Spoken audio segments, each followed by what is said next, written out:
Hey everybody, welcome back to another episode of Working Remotely. Today we are talking to Ali Shabdar, a regional director for Middle East and Africa. We're so happy to have you here, Ali. Welcome to Working Remotely. Thank you so much for having me. It's a pleasure to talk to you, Ali. You've been working remotely in Zoho for around 3 years now? Well, on and off, we do have an office, but yeah, that's how it started actually, until we moved to the new office. Right. But in the past month and a half, yeah. Awesome. So, Ali, the guests that we spoke to so far in the remote work series, almost all of them confirmed that, work from home or working remotely has definitely increased the productivity of the employees. So that's on one side, the productivity side, the employee side. But on the management side, I'm sure it's a whole other ball game. It's not going to be as easy as a flip of switch where one day we're all working in an office and the next day we're all working from wherever, the office doesn't even have an idea of where their employees are. So what kind of transformation does it entail on the management side to keep this remote work culture in place? Cool. My opinion of this very important topic is a little bit controversial. Mm-hmm. I think main part of the problem that we as managers, fellow managers, we think we have is actually in here. It's in our head. And the problem is not as big as we think. Just imagine if you're working from the office in a normal day, and one day, as an experiment, and it does, by the way, I have to give this as a disclaimer that this does not work in every single scenario. If you are managing a team of knowledge workers, people who are coming to the office, they can do their work during 8 to 10 hours a day from the office. I wish we had the time to do that experiment now, but just imagine for a moment that one day you all move to a coffee shop or a restaurant or a hotel lobby and work from that space. Right. Nothing will change. And by the way, you as the manager, you should not go there. Just let them be. Right.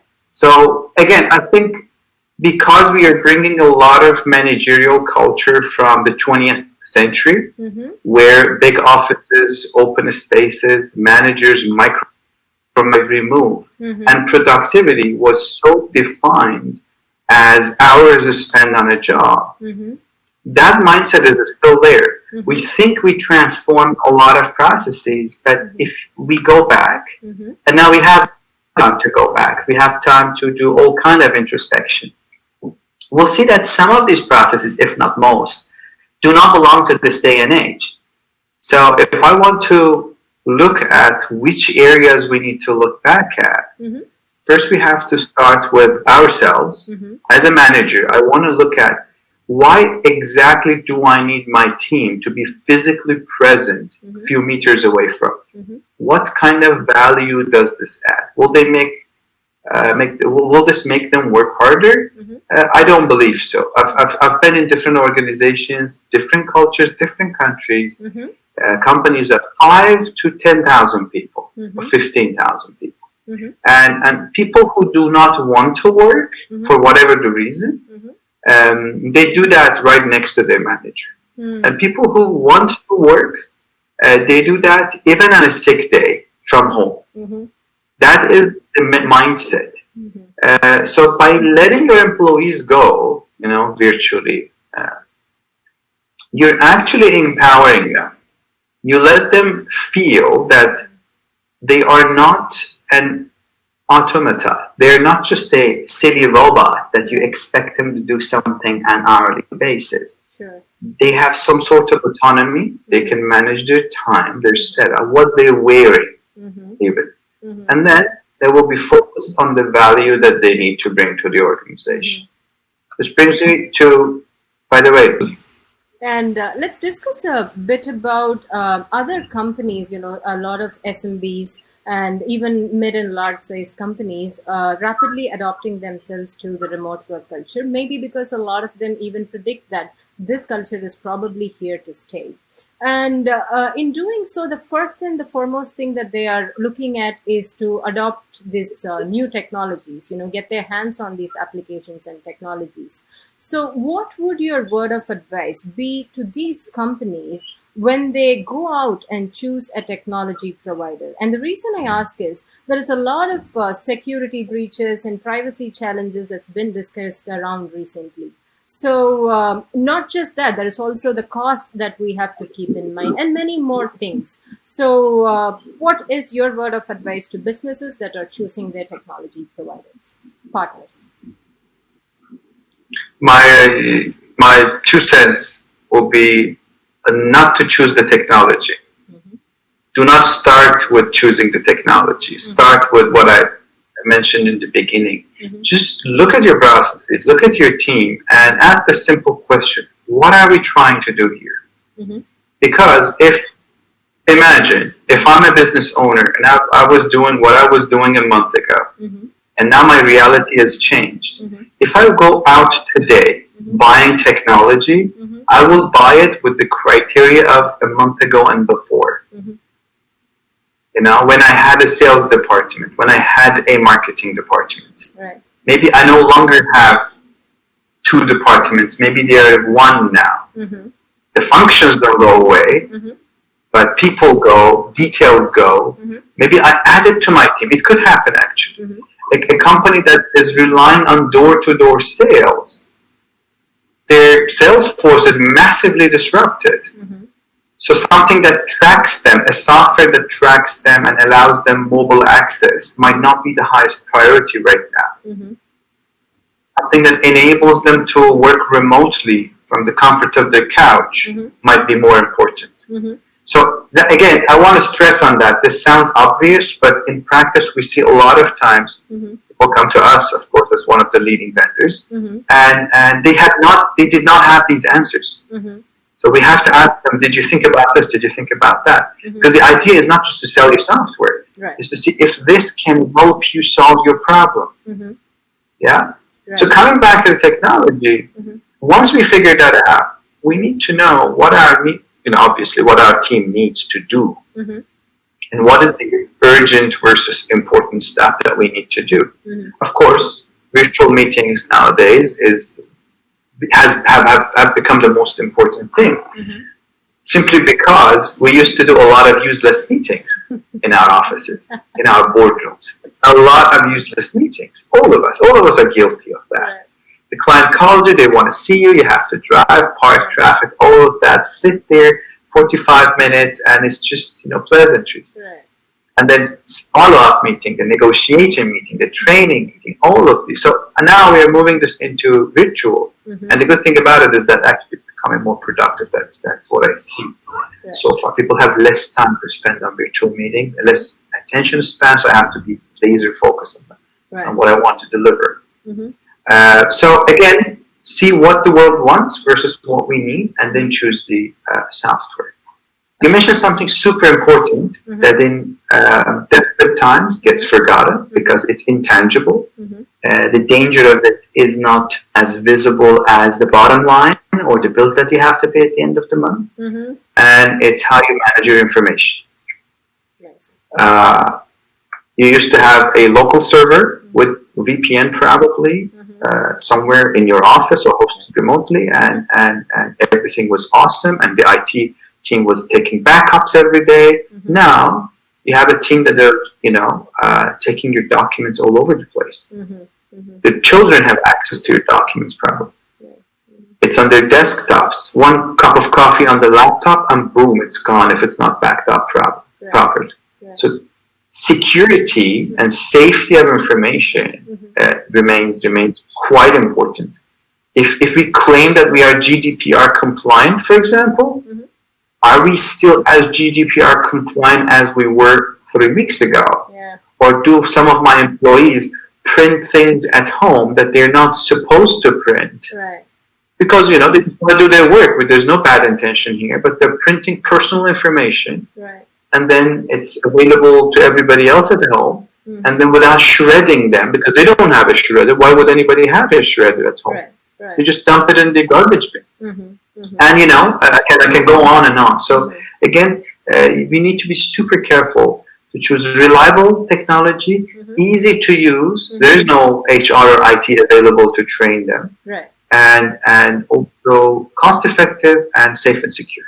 Definitely, I agree. And yeah, GDPR. You used to be GDPR compliant then, but are you GDPR compliant now? Is a important question for everybody to ask themselves, I guess. And you touched upon all of us being guilty of spending a lot of time in our meeting room, in the boardroom, client visits and pleasantries, and all those. In the last episode, we spoke to Chinnar Deshpande, a CTO with Stellar Value Chain, one of the leading logistic providers in India. And he mentioned that their sales team would have monthly reviews, and it will be usually in different parts of the country. So there will be a salesperson traveling almost every month to the other cities and get the sales review done. And he, now he is able to see that their company is able to see that they could do it remotely. Like it's this simple in a video conference. And he was very sure that the travel for work culture is going to be relooked at. And what are your thoughts on that, Ali?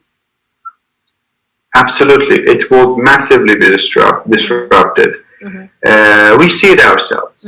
We knew it. We had a feeling about it, as people who travel a lot. Right. But do I really need to travel, let's say, from Dubai to Cape Town, which is a fantastic place? I mean, I would go to Cape Town any day, just to meet with 2 or 3 clients.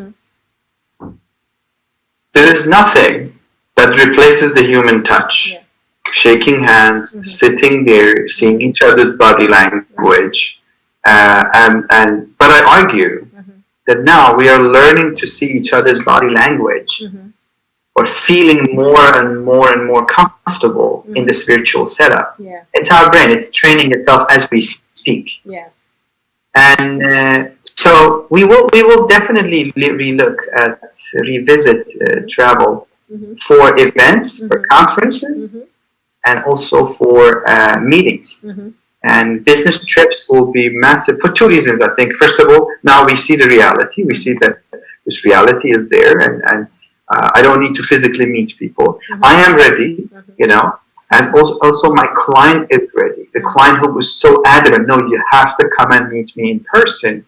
They cannot. It's physically impossible right now. Even they are doing video. The second thing is budget. Of course, we don't want to overspend, but now we are entering a very difficult period of time economically. We can't afford to spend the way we were spending. From smallest entities to the biggest banks. This is another reason. It's going to be massively reduced. So, Ali, I think we can all agree that remote work or work from home is one thing, as opposed to being quarantined in our place, sort of like, not even being able to move out of our house and given a laptop and expected to be productive is a whole other thing. And obviously, the world is changing rampantly, even as you and I talk at this minute. And we can all expect it to be an absolutely different world when we beat this pandemic and step out of our house and go to our work. So at that point, what would you like your employees to, how would you like your employees to be prepared? How would you like to upscale themselves to face the new world? It's a great question. I think this is a perfect time for us to look back and see, first of all, what was lacking in the past reality. What are the things that we wanted to do, either personally or professionally, for us to grow, and now add the current reality to it, and say that, okay, now the world has changed. What do I need to do when I go out? If the quarantine is 1 week or 1 month or 6 months later, we're going to go out of this home and remote location and go back to the office or to the real world. What are the requirements of the real world today? I'll give you one example, is public speaking. Someone was telling that public speaking is not going to exist. And I said, we need to improve our public speaking skills, but within the new realities. And they did not agree that there's no more public speaking. But the fact is, there is public speaking, and there is more public speaking. I attended more webinars in the past week compared to the events I would have attended in the same period of time in the season. And I was a speaker at some of them, or listener and at others.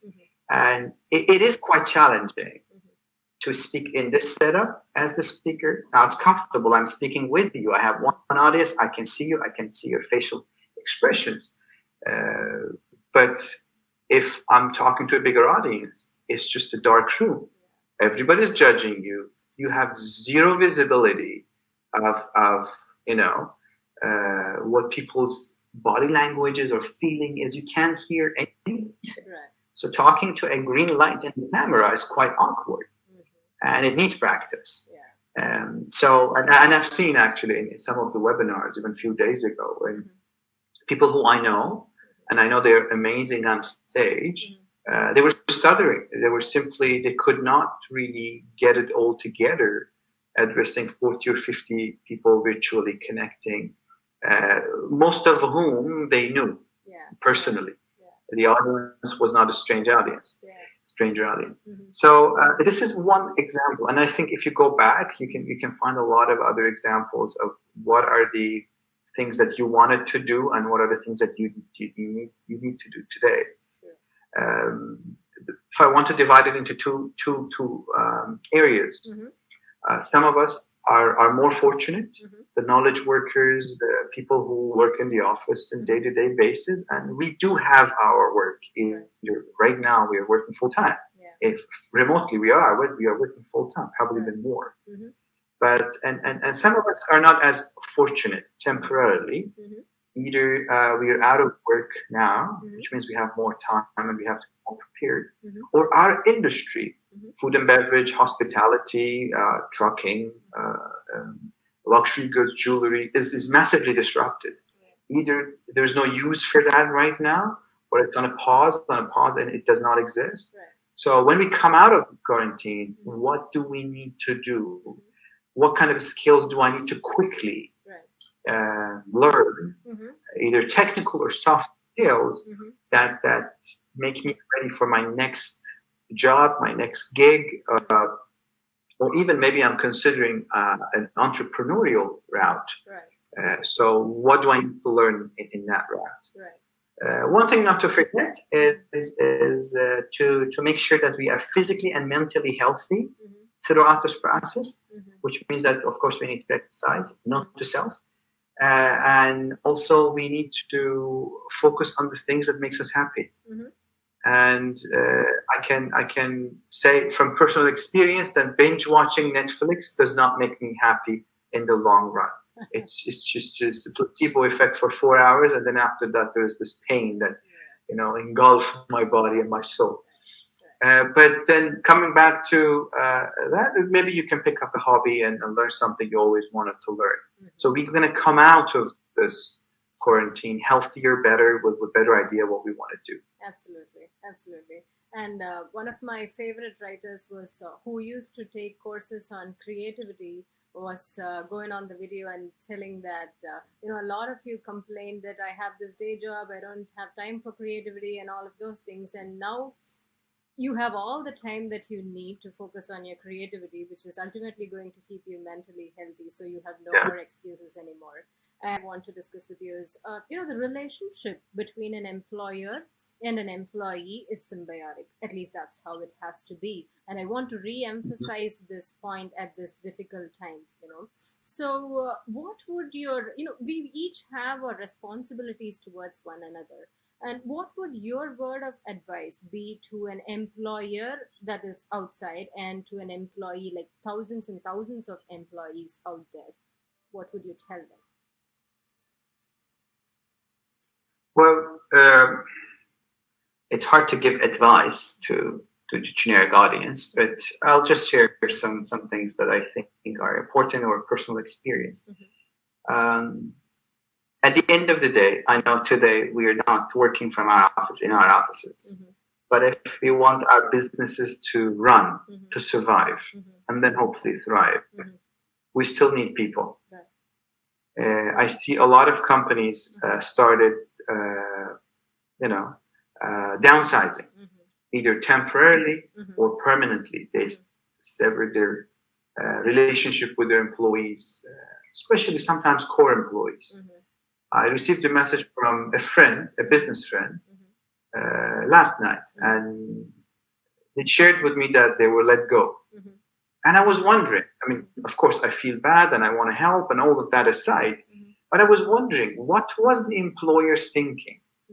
Because I know the company, and it's like, this senior person is going to be so costly for you not to have in this difficult time, and costlier to bring on board right after the difficult time.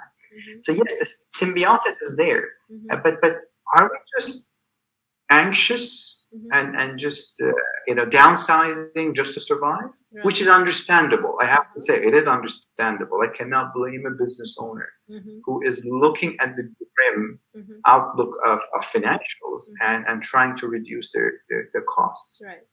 So this is my, not advice, but just my point to employers. And to the employees, it's also easy to take this very emotionally, is that business leader, a business owner, one of the reasons they are up and running and they have a business is that they have to constantly make very difficult decisions. Right. And at the end of the day, we are people. We will feel bad about doing something like that. Right. But at the same time, imagine if you were in their shoes and you had to make such decision, how long could you have gone without downsizing? Right. And the fact that if a business goes down as a whole, the society will lose even the opportunity of job creation by that business. So if I have 10 employees today, I let 5 of them go, I still have the chance to contribute back to the society and hiring 5 more people when things go well. But if I make emotional decisions, not rational, emotional decisions, and destroy my company and file for bankruptcy, then I lose the opportunity of contributing to the community from that perspective for a much longer time. So that's a reality I'm seeing these days, and it is painful. And I wish there was a better solution for that, but I think mutual understanding will lead to better symbiosis. And I have seen, just to wrap up, I have seen teams where